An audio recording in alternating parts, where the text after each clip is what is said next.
What is happening, Cowboys Nation? And thank you for joining us with this Friday's edition of Starstruck with Cam and Mass. And hey, welcome back, Mass. We Yeah, missed you last week. had to take a break last week, but it was a good break and then a good result. So I thought about like not coming back this week as well to get the same result, but Right. we'll see what happens. So you can blame me if it doesn't go great.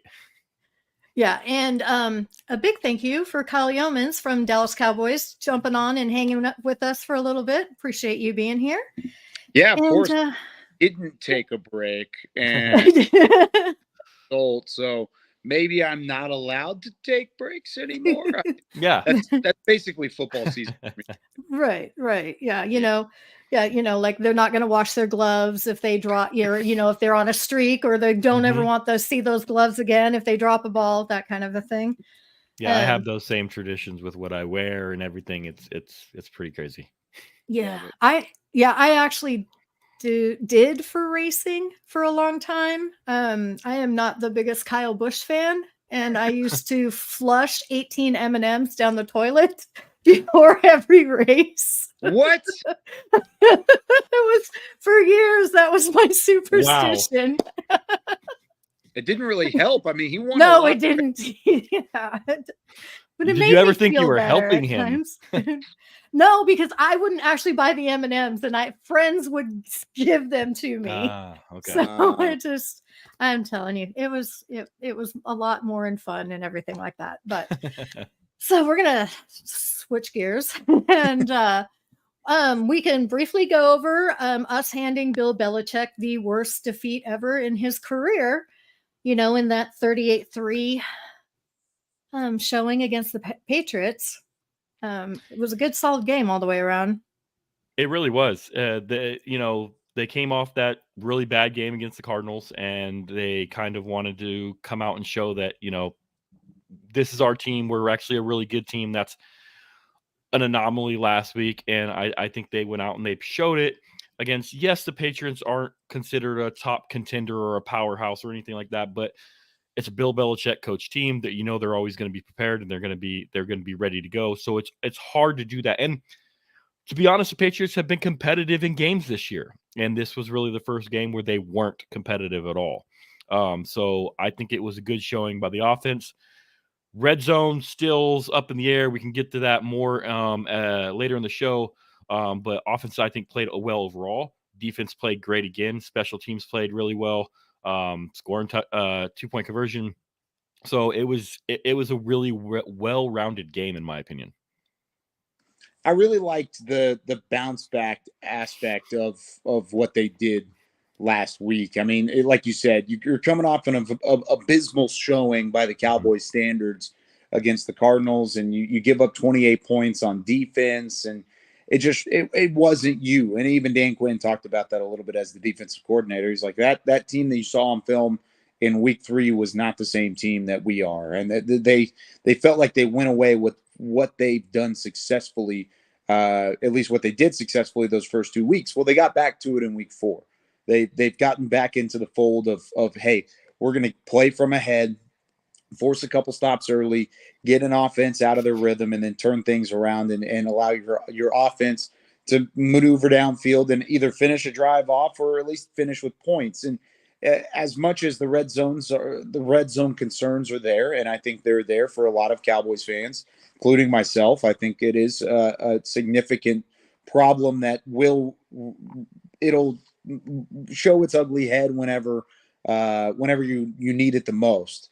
So there's going to be times whenever the red zones are going to be highlighted. It wasn't highlighted in this game because they were able to get the job done with the score the way it was, the play calling the way it was, and I don't think you can really nitpick it too much. You can nitpick on certain occasions, especially early in the game, but especially late. The Cowboys weren't trying to give too much away because they had that thing in hand, and they were able to hand Bill Belichick the most significant in terms of point differential loss of his career. It's something that I think Cowboys fans will certainly lay their hat on. I mean, hey, they've retired Tom Brady, and they Bill Belichick his biggest loss of his career. I think that's 2 pretty good things since the turn of the calendar year. Absolutely agree. And I have to give a star to Bones for the Chauncey Golston 2-point conversion. Yeah. Absolutely love that play. I do have to say that I was a little disappointed that we didn't get to see more of CD and Christian Gonzalez, that play back and forth, and hope, Christian recovers well and comes back next year. And because, he really is a spectacular guy. I actually had him pinned for potentially being defensive rookie of the year with the numbers he was putting out there. Yeah, absolutely. Yeah. So that was that. I just hope he heals well and quickly. So, let's just get right into it. Well, yeah, we'll go right into it. We'll start talking about the Niners. But first, I want to touch on a little subject that happened in the last 2 hours. And that would be them signing Randy Gregory. And trading for him. Trading for him. I do have to say that I'm not surprised they went after someone there at the edge, because watching tape this week and watching Farrell get knocked around kind of easily, that might have been their weak point. So I do see why they went and did it, but interesting all the same that they picked up Randy. Yeah, definitely. I don't think we're going to see him on Sunday, or at least not much, but it'll be interesting down the line in a potential playoff matchup to see where he's at with that team.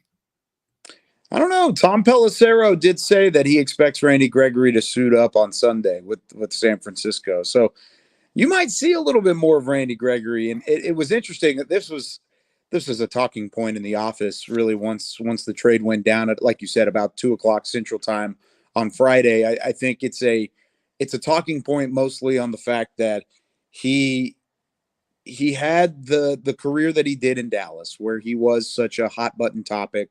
If he was available, he was certainly productive, and he continued to be 6 sacks, 3.5 sacks, and I think 6 sacks again in his final 3 seasons with the team, full seasons with the team, because he had that season that he missed in 2019.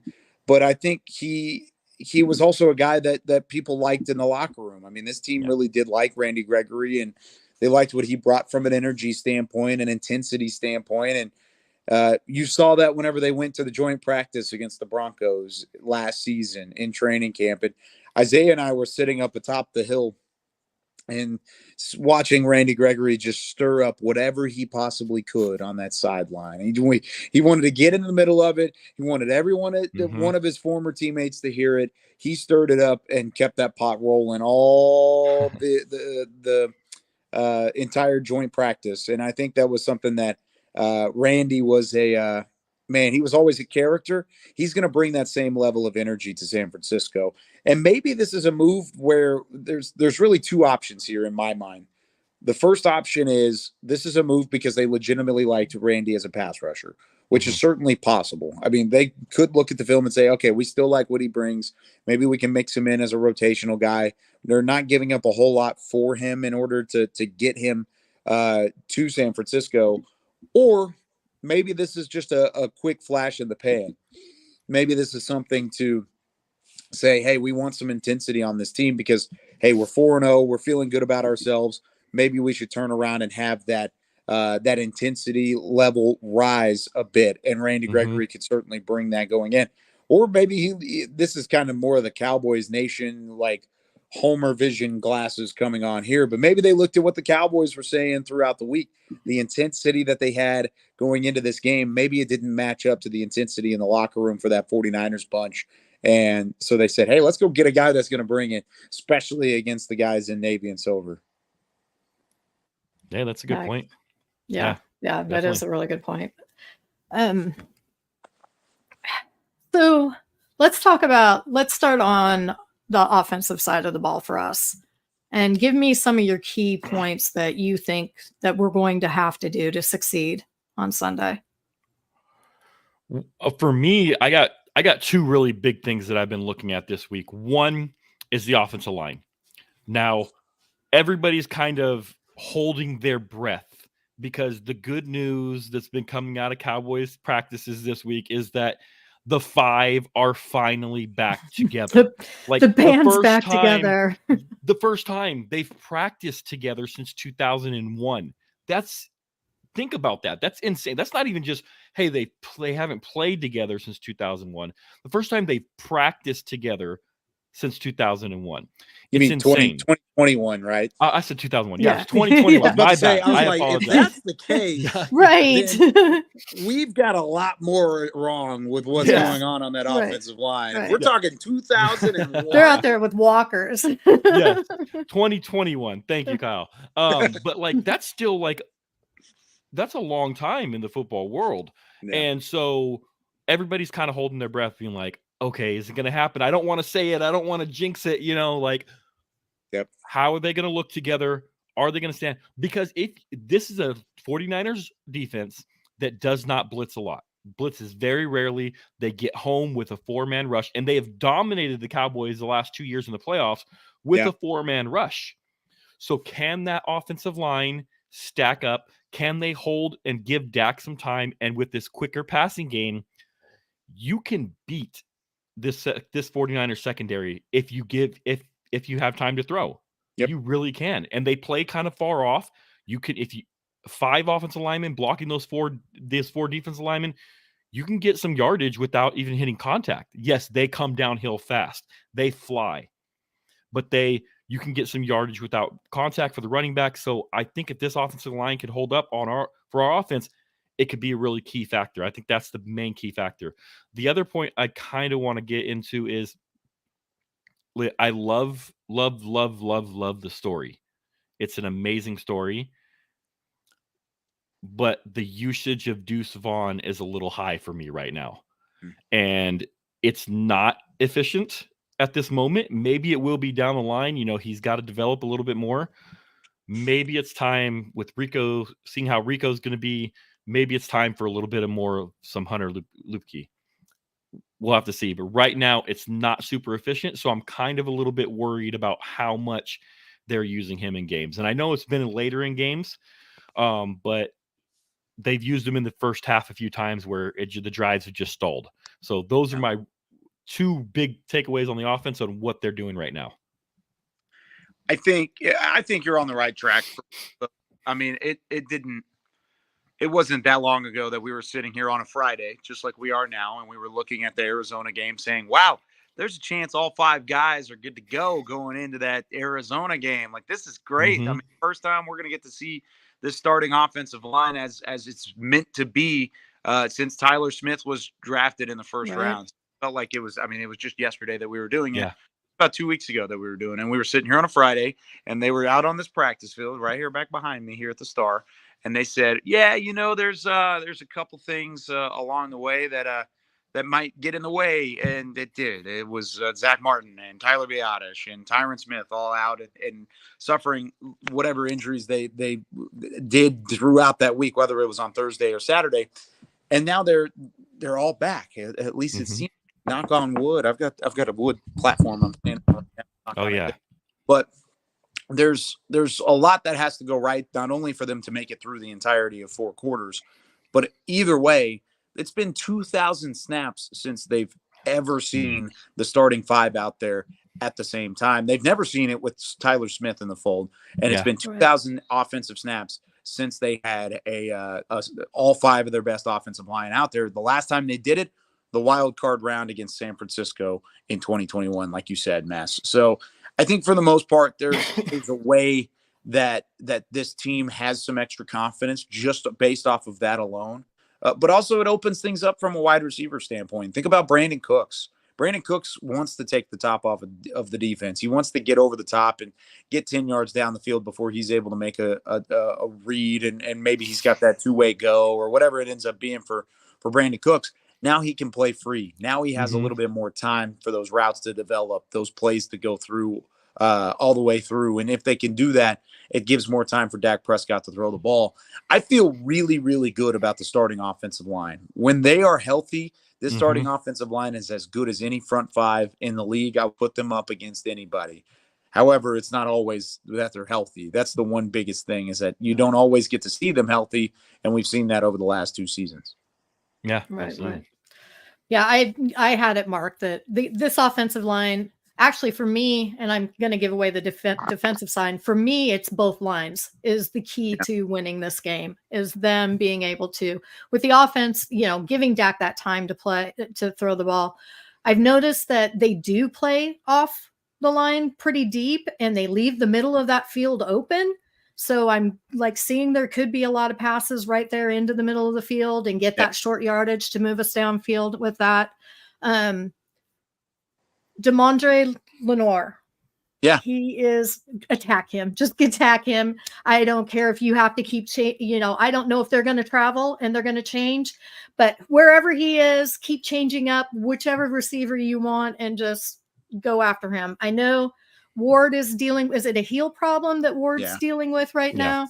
I don't know if that's going to be a factor or not, but, and then, I guess the guy I worry about is your guy, Mass Hufanga back there, because that guy is a monster in that area in the secondary. Yeah, in the secondary.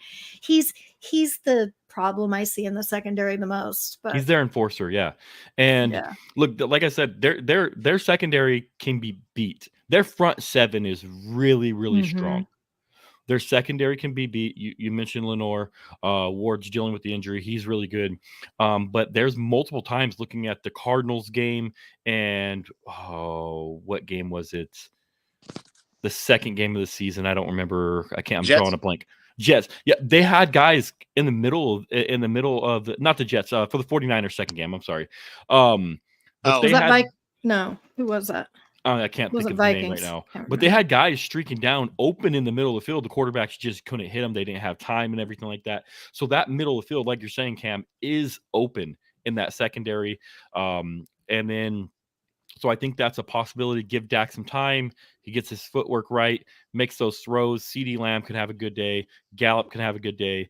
Cooks could have a good day. So, it's going to sound weird to say, but their defense isn't as vaunted as it has been in the last couple of years, in my opinion.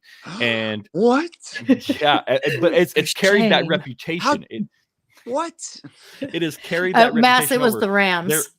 The Rams. There you go. Yes, the Rams. Their offense has actually, in my opinion, surpassed their defense for this team. And I think that, their offense is what really you have to be more worried about in this game. Man, I don't know if I agree.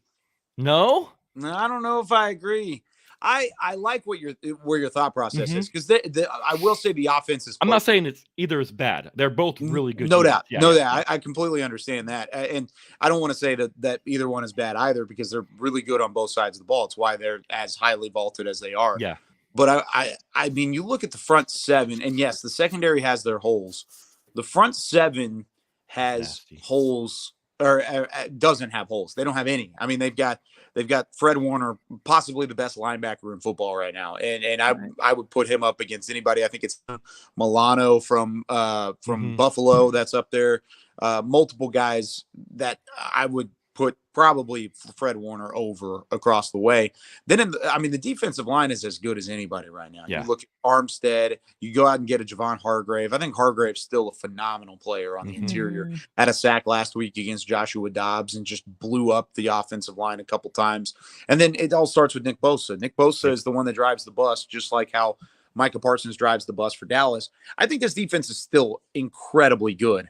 I think the offense has closed the gap just because of the number of weapons, because it's not just Deebo Samuel out there anymore. That's kind of what it was a couple years ago when they first started getting that rhythm. It was George Kittle and Deebo Samuel. That was really it.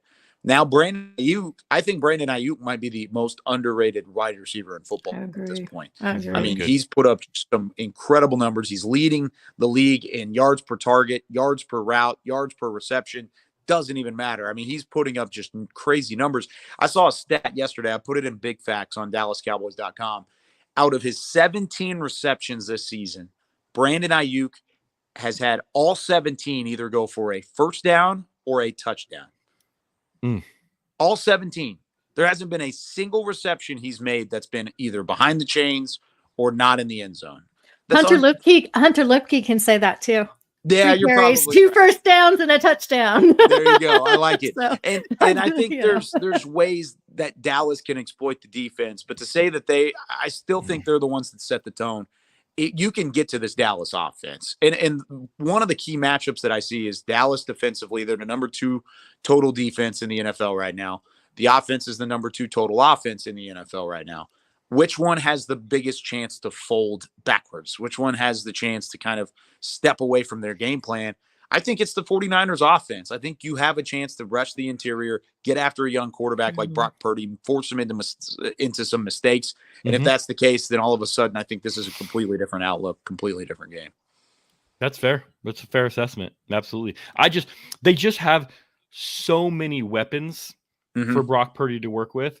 And I think Brock Purdy is a good quarterback. I don't think he's a great quarterback. I think he's a good quarterback who he still makes some tight contested throws that surprise you every once in a while, but he misses some wide open throws that you're like, whoa, like what happened He's there? An efficient quarterback, right? I mean, that's kind of what you look at him as. He's efficient. He's not special. He's not over the top, but he's efficient. You can be efficient in this league and make a lot of money and win a lot of games. I mean, exactly. But you look at it last year and you look at it so far this year.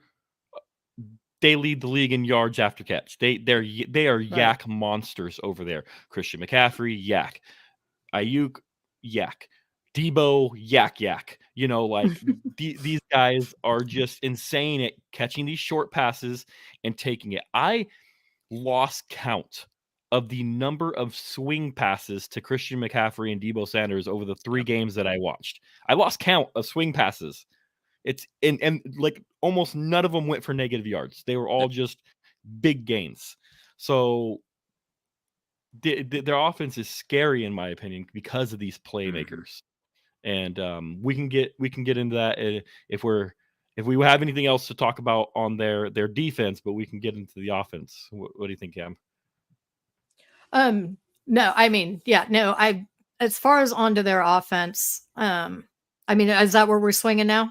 We can swing there, But okay, I was gonna say, I think we've covered the defense on what we need to at this point. No, on the offensive side, I definitely feel like we're going to have our front line clean up those and cover those edges. That's where the majority of their runs go, is to the outside there. But then in the other aspect, most of their shorter passes and that is straight up the middle. And so that's when I'm going to need that 3-headed monster of Curse and Malik and Dono to come out and really help it, in that area with that. LVE should have a great game, and to shut up all the haters on Twitter. I'm over it. I'm over it. You're over the LVE haters? Yes, they've been hating on him but they've gone hardcore the last couple weeks. And there's like, oh, he's slow, he's that. And I'm like, do you guys have any idea that for the last 3 games that he's played 100% of the defensive snaps? Last 3 games, and the only other person that's done that is Curse. So maybe the brother's a little gassed at this point in time. He needs a little help out there. But no, I'm looking for a strong game out of them. I will admit that their offense scares me more, just a little bit more than their defense, and partially because of Ayuk and Samuels and us not having Diggs now. So that part worries me some. But I'm looking for this defensive line to really put that pressure, get the edges on there, get that pressure on Purdy, make him make, quick decisions, and hopefully they're poor decisions, and press him on that. Yeah, definitely. Kyle, I know you're pressed for time. Oh, yeah. Do you have a little bit more time, or do you got to go? I don't want to hold you too long. I think I'm good for about 5 more minutes. I think I got 5. I'm going to push it a little bit, just because it's you guys. I like. I love the conversation. I really do. So I'm going to keep it going for 5 more minutes. So in that little time, can you give just your breakdown of our defense versus their offense, just real quick, and then before you go, if you could, score prediction.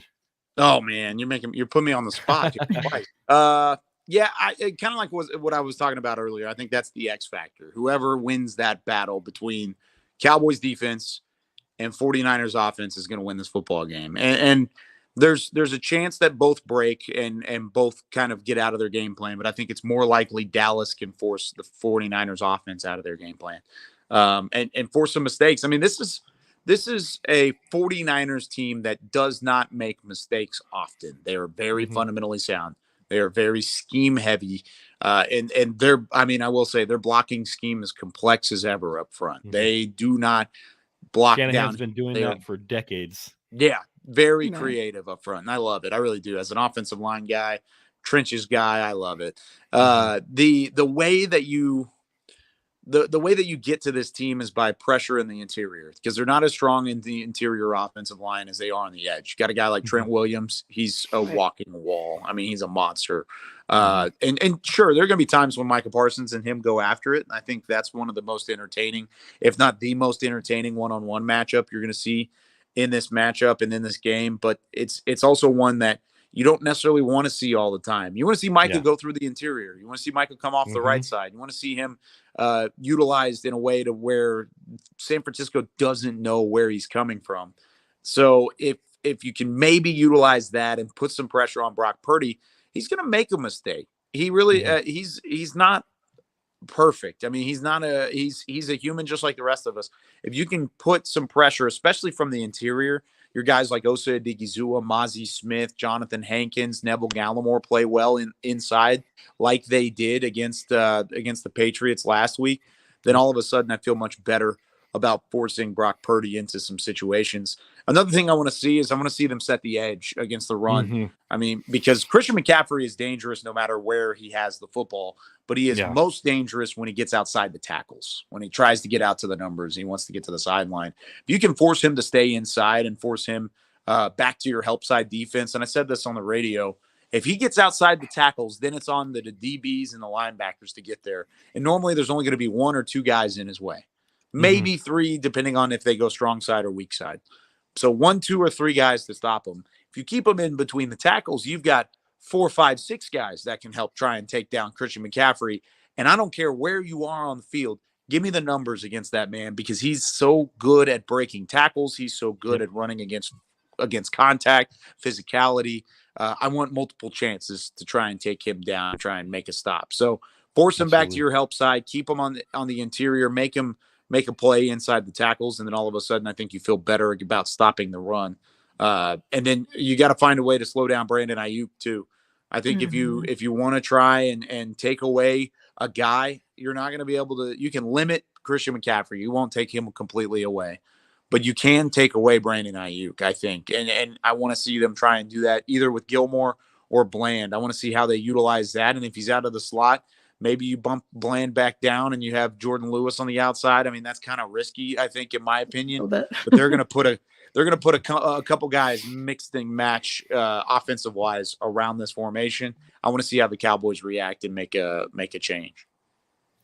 Let me ask you this before you give us your prediction, because this is a hot button subject on our show. Yeah.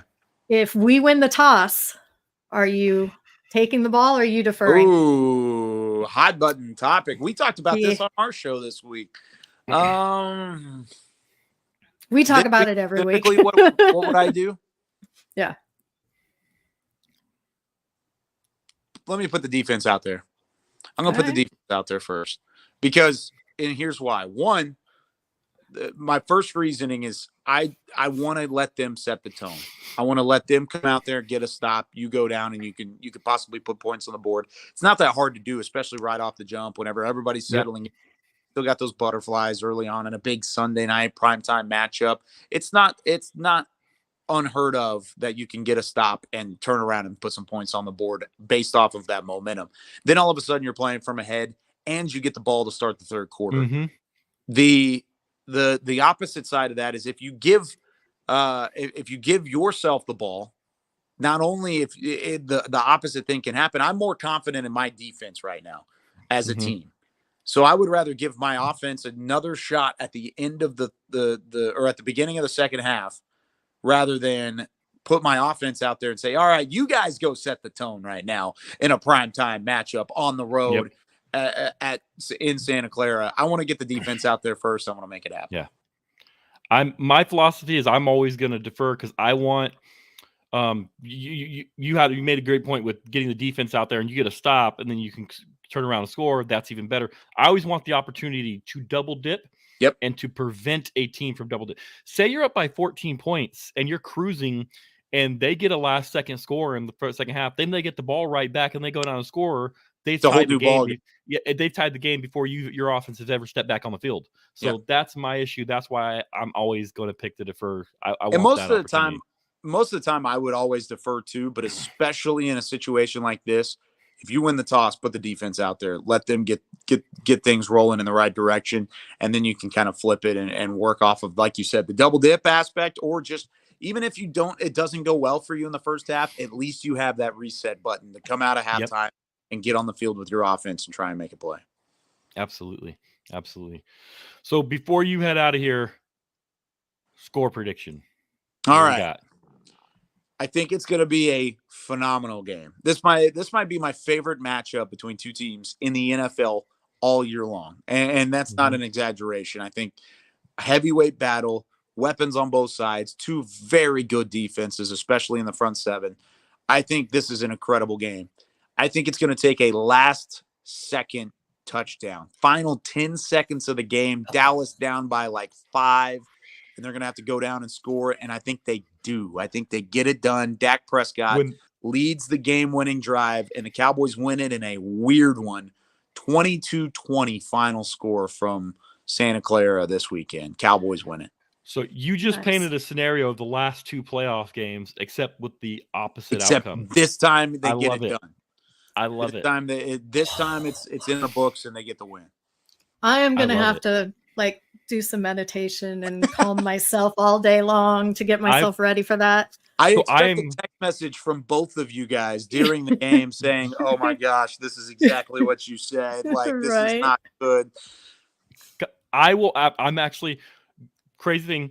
I got hit up yesterday by a friend of mine and said, "Hey, what are the chances you can be in Santa Clara on Sunday?" And I was like, that's like a 7-hour drive. Like I wasn't expecting it. And he was like, I was like, wait a second. Santa Clara, that's the game. But you got he's like, I got tickets with your names on it. So I got tickets and I will be at the game. He has great tickets. Tickets. I have amazing You got tickets. An extra one? You got one out there? He didn't invite his co-host. You noticed that? I am driving Sunday morning out there, going to the game, and then driving 7 hours back home and going to work the next morning. Ooh, I've done that before. I know how that feels. It will be worth it. Do what you got to do. Get out there, have some fun. That's going to be an awesome environment. And if I want to make sure that mass is heard. Yes, if your prediction comes true, that would be the most incredible thing. That to be there to experience that scenario. That would be awesome. Yeah, that would be awesome. Well, thank you for your time. I know you got to run, or we just keep you the whole time if we could. But we would. Yeah. I appreciate you hopping on with us. Definitely. Yeah, of course, guys. Anytime. Yeah, I love talking with you. I wish I could have stayed longer. I got to get back across the building. This is, by the way, for all the fans at home, they didn't get to see it. This is our TV studio. Boom. There it is at the Star in Frisco. I got to get back up the stairs. There they are. Yeah. There you go. Stairs and get back to work, because then we got a high school game across the way here in a little bit, and I got to get some stuff done before then, so it's kind of tight scheduling right now. But I'm glad I got to fit it in and get to talk football with you guys. Definitely. We appreciate you so much. Yeah, of course. Talk to y'all later. Have a good one. Bye. Right, bye. So that was a crazy prediction. I hope it comes true. I love it. I love it. And he gave everybody a little field trip on top of it all, that you guys could see the studio. So, absolutely. So, but yeah, I am going to need Xanax something if that occurs. I just absolutely. So give me your thoughts on our offense against their defense. All right, I'm sorry. We're on the other side. Sorry. Yeah. Our defense versus their offense. So our defense versus their offense. Like I said before, I need that 3-headed monster to come out and protect that middle, because that is where the majority of their passes do go to, is straight up the middle on that. Yeah. Definitely need that defensive line to, seal up those edges. And it's not if we can stop McCaffrey, we need to slow him down. We need to, detain him as much as we can. Prevent the big plays. Right. And we've seen him not, I mean, we know it can be done, and we have the team to do it. I think we do. I know that has been one of our weaknesses, though, is, on the edge there. Yeah, that's what I struggle with a lot in this matchup, is that not only is if you could name a weakness of this defense, it's the run defense. But it's not only just the run defense, but it's more specifically the edge run defense. We get beat around the edge constantly, and that just happens to be their strength. Mm-hmm. And it's like, we've played pretty good in 3 of the 4 games. In one game, we got absolutely destroyed. We can't have that repeat. So which run defense is it? Which run defense are we going to see this week? Are we going to see the run defense against the Giants, the Jets, and the Patriots? Or are we going to see the run defense that was against the Cardinals? Because if it's the run defense against the Cardinals, it's going to be a long, long night. Yeah. And think just by having lost to them the last 2 times that we have, and how strong this defense is feeling, and the energy that's behind it, I don't foresee it being anything like the Cardinals game. I really don't. Yeah. I want to say the Cardinals game was our trap game. It's gone. It's over. Let's put it away. I hope that, I'm sorry they got wounded from it, but I hope they remember the pain from the wounds. Yeah. So it doesn't happen again, and go forward from there. Absolutely. So yeah, I want to say that's really my biggest concern. And I feel that if Micah and Tank, and they can get that pressure on Purdy, because I really feel if you shake that guy up, it's going to be a whole different game than anybody's seen. And I think you have Tank, you have Micah, of course. I think Osa, of course, is going to have to play a huge role. And Kyle mentioned him a little bit ago, but Neville Gallimore had an outstanding game. Outstanding game against the New England Patriots. If he could repeat that performance, that'll be huge. Because, that, like we said, that they're weak up the middle and the offensive line. So if Gallimore and Oster are having big games, and that's where quarterbacks struggle. Every quarterback, you have the outside pressures, yes, but they usually see when they can't step up into that pocket or step into their throw and plant their feet. That's where interceptions come from. That's where bad throws come from. And look at Brock Purdy is not afraid to throw the ball because he knows that he has playmakers who are going to go get the ball. So he will. Well, and Ayuk kind of some of them kind of bail him out too. All the time. I mean, Ayuk is, I think Ayuk is his safety net, is his whoopee, in that. I know we talked about this in the chat the other day. Purdy will look at his first look like it's there's nobody else in the world. It's love at first sight. And he has a hard time pulling away. And I'm hoping that these defenders can pick up on that with his eyes. Yeah. And then John Owing put out a really interesting tweet this afternoon. And he said the 49ers offensive line group ranks 31st in pass blocking grade, while Micah Parsons is number 1 and Osa is number 6. Let's use that information, shall we? Their offensive line is not as good as it has been in the last few years outside of Trent Williams. Right. Like Trent Williams is still a monster. No. I mean, none of that's going to mean anything if they don't seal off the edges. But yeah, absolutely. Absolutely. But they still need to. And you have to remember that Brock Purdy has a very fast time to throw. He gets the ball out of there quick. So that's going to be a factor. These defenders have to be ready to rally, and you have to rally to the ball and tackle. We've tackled well pretty much all season outside of Arizona. We did not tackle well at Arizona at all. We have to rally and we have to tackle, because if you don't tackle these wide receivers, Christian McCaffrey, they're going to hurt you, and they're going to hurt you bad, because they are experts at running after the catch, right? Breaking tackles. And but in the same thing, all week long, I've heard everybody worried about, it's like the Niners are up here on this pedestal. Holy crap.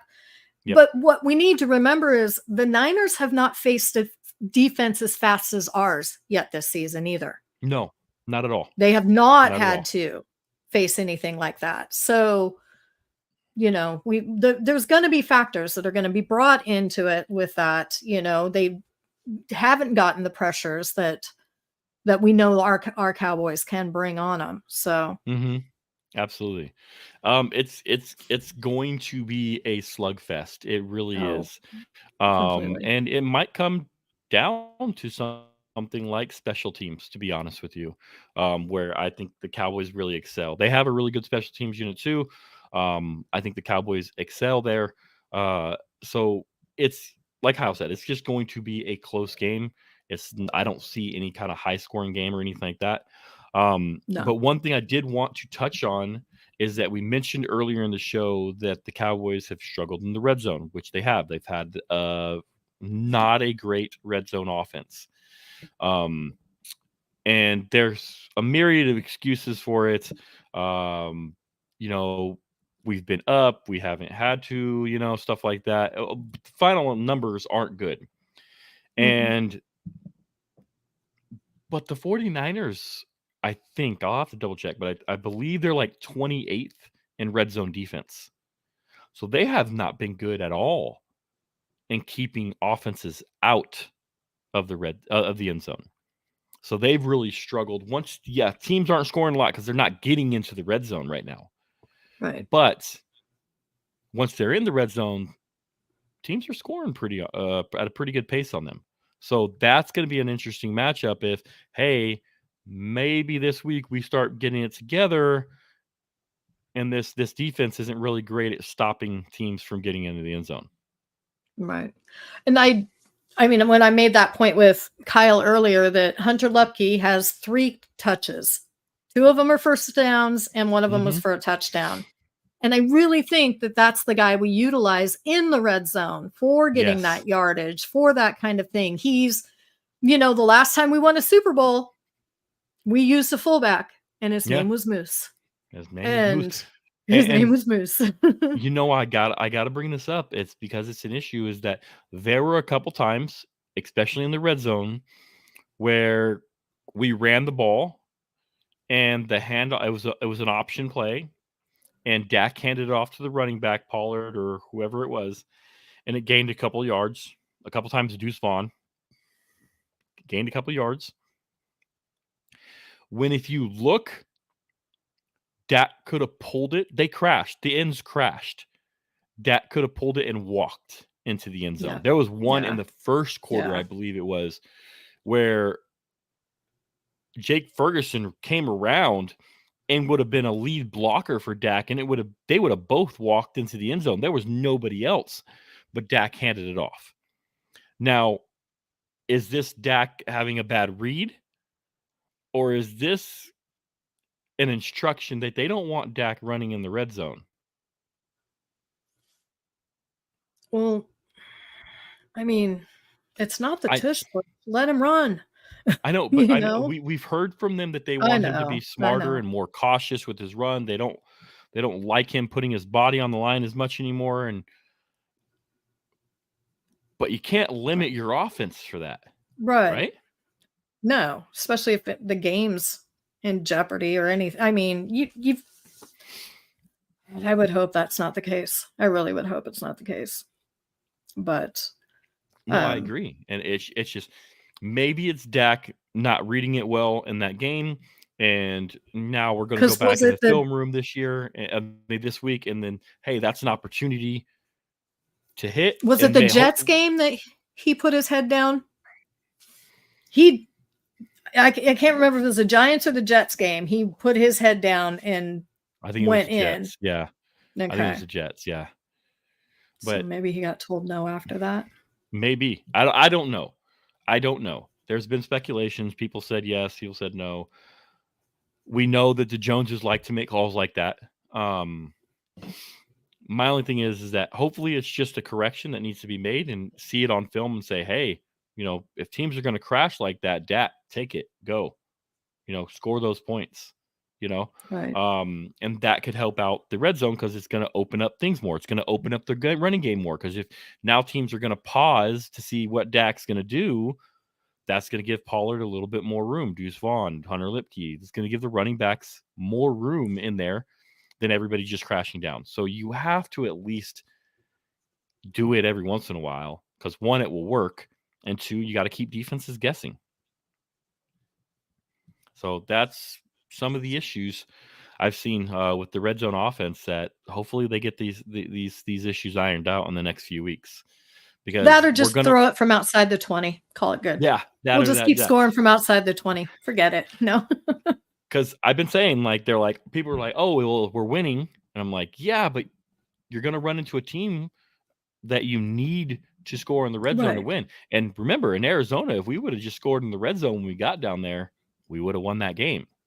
Right. So you're going to have those situations. I think the 49ers are an area where, hey, we need touchdowns. We don't need field goals. So we need to figure this out. So let's get into some predictions. And I want you to give me your offensive difference maker in this game. My offensive difference maker is going to be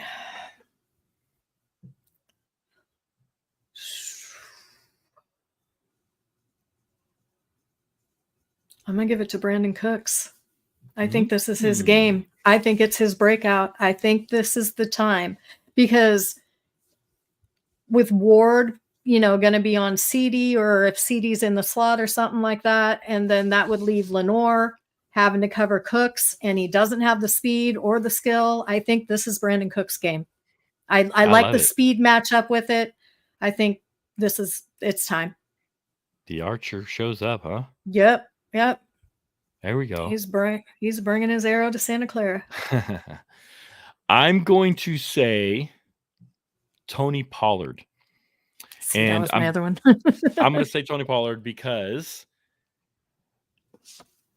I think that we're going to have our, knock on wood, we're going to have our offensive line back, all five, for the first time since 2021. First time since we drafted Tyler Smith. And this 49ers defense can get beat in the run. They might not be giving up huge numbers, but that's because they've been winning most of their games, and teams have to force to throw in late in the game. And expect EPA per play, expected points added per play. Run defense, the 49ers are 28th in the league. 28th. They're bottom of the league in stopping the run EPA per play. They can, like I said earlier, they have a 4-man front and they play far back. They come downhill and they are fast. But there's room for these running backs. If we can get some push, we can open up some holes. There's room for these running backs to get yardage before ever being touched. So I think Tony Pollard, this is his game. He was having a really good game with them last year in the playoffs before his unfortunate injury. I think he continues on from that, and he has a big game. So Tony Pollard is my offensive difference maker in this game. Nice. Okay. I like it. Let's flip it, and let's go with your defensive difference maker. I would like to point out that I missed the defensive playmaker in the 2 interceptions by 1 game. You did. You did. Duron just didn't get my message in time for the Cardinals game, but he said, here you go for the Pats game, and gave us 2. I'm not going to say Duron on this one. I am going to say that Osa Odigizua is going to have himself a day, because I don't believe that Brendel, their center, is I think he is kind of one of their weak points of their offensive line. And I think that Osa is going to come through, and that's the pressure we're going to need. And that's going to be the difference maker of Purdy not getting that ball off. And so it's going to be Osa. Okay. I like that one. I'm going to cheat just a little bit, and I'm going to apologize. But I've heard him talk this week.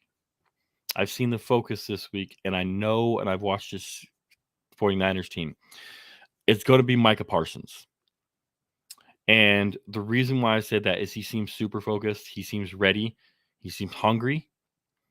And these 49ers, their interior, we talked about their interior line struggling. He's going to line up over the interior line. Yes, sometimes he's going to line up over Trent Williams, and that's going to be a really good matchup. But when he lines up over that right tackle as well, which he does a lot, the right tackle for the 49ers struggles with speed, struggles badly with speed. And Micah Parsons is going to eat him alive, in my opinion. And so Micah Parsons is going to not only getting pressures, I think he's probably going to get a sack or two, but he's going to force bad throws, probably force an interception in this game. So Micah Parsons, as always, he's the difference maker in this game on the defensive side of the ball for the Cowboys. Okay. Yeah, I think he's never beaten them, right? He has not. He has not. So Last time we beat him was time. the year before we drafted him, I think. Yeah, it's time. Yes. Okay. Well, not who, but what is your bold prediction? My bold prediction has to do with interceptions again. But I'm going to mix it up a little bit. And Mr. Bland's going to get himself one. He's on a roll. Okay. He's feeling it. He's loving it. He's getting an interception. Malik Hooker is going to nab one of those ones in the middle. Okay. So there's two. Well, just because I feel like it, LVE is going to get his big paw up there. And because he got a fumble recovery last weekend, he's going to get his big paw up there in the middle and grab one. And there's three. So that's my bold prediction. Interceptions. Three interceptions. We're going three. We got Bland. We got Hooker. Malik. And we got LVE. And LVE. Okay. Yep. I like that. Yeah. So my bold prediction is going to be that this offense it kind of goes a little bit with yours, but this offense has no turnovers. We do not turn the ball over one time. And the defense takes the ball away 4 times. 4 times. So the turnover battle is going to be 4 for the Cowboys, 0 for the 49ers, and that's going to help this team go on to, well, you'll see when I make my final prediction here shortly. I'll just do my final prediction here. It's going to help this team when they need to go downfield and they need to kick a last-second field goal. Y'all trying to give me a heart attack. To win this game 24-21. Okay. And Aubrey is going to come through and he's going to make this field goal. Our kicker, who has not missed a field goal this year, knock on wood, he has not missed. He was going to try and break the record last week. Yes, if they had let him kick that. But Aubrey's going to become a hero. 21-24 field goal. Oh, and we get set up in position to kick that last second field goal off of a interception. That's my bold. It's a big, long bold. Lots of stuff happening there, but that's my prediction with the bold prediction. So, me popping Tic Tacs or popping Xanax like they're Tic Tacs. All right, what's your prediction, Cam? My prediction is right around that exact same area. It's not going to be high scoring. It's going to be a battle. I am not going to wish stress and chaos in our lives with the last minute. But I am going to call 24-20 Cowboys on this one. 20, okay. So a little grace period. Yeah. Okay. We're going to take the lead. And then we'll control the ball for the last. And this is kind of a bold prediction too, to sit there and say that we are going to control the ball and the time clock for the last couple minutes. That is. But yeah, I'm gonna go with that because it's a little bit happier of a world for me to deal with. I mean, won't be as exciting as yours or Kyle's prediction at the end, but I still prefer Kyle's prediction over mine. Just pretty gotta cool. say, Yeah, yes. So it is pretty cool. Okay, so that's pretty much it. I will be putting out the tweet this week. Here shortly after we're done with the show, I'll tweet it out of the score prediction. So get on Twitter, follow me, follow Cam. Our handles are in right there on our pictures. So go ahead and follow us. I will put out the prediction and the score prediction. You just choose a score, predict whatever score you want. You think the game will end. Whoever gets the exact score, not the closest, whoever gets the exact score will win a shirt from us, courtesy of Twisted Gorilla. We'll let you choose the shirt you want from the website. You'll get the shirt and it'll sent to you. So I will put that tweet out after this. Make sure you like, follow, and subscribe to the channel, because if we get to 1,000 followers, what do they get, Cam?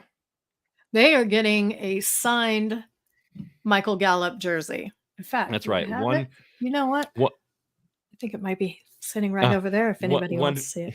One random fan of all the subscribers will get a signed Michael Gallup jersey. So make sure you hit that subscription, hit that bell, give you notifications when we get on, and tell your friends. Just share it out so that more people can subscribe so we can hit those followers. Okay.